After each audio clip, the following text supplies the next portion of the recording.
Kapatid, kung feeling mo wala ng pag-asa, kung pakiramdam mo talunan ka at wala ng solusyon sa iyong mga problema, manalangin ka. Napakalaki ang magagawa ng panalangin sa iyong buhay.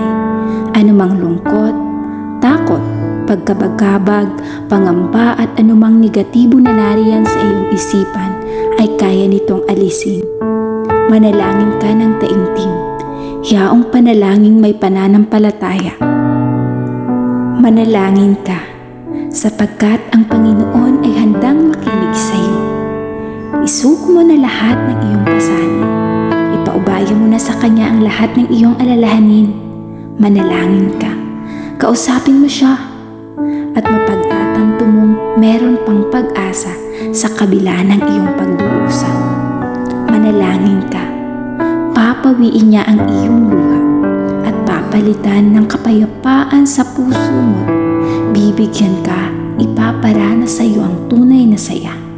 Manalangin ka, diringgin ka niya, sapagkat si Jesus ang ating Diyos na tapat at wagas kung magmahal. Manalangin ka.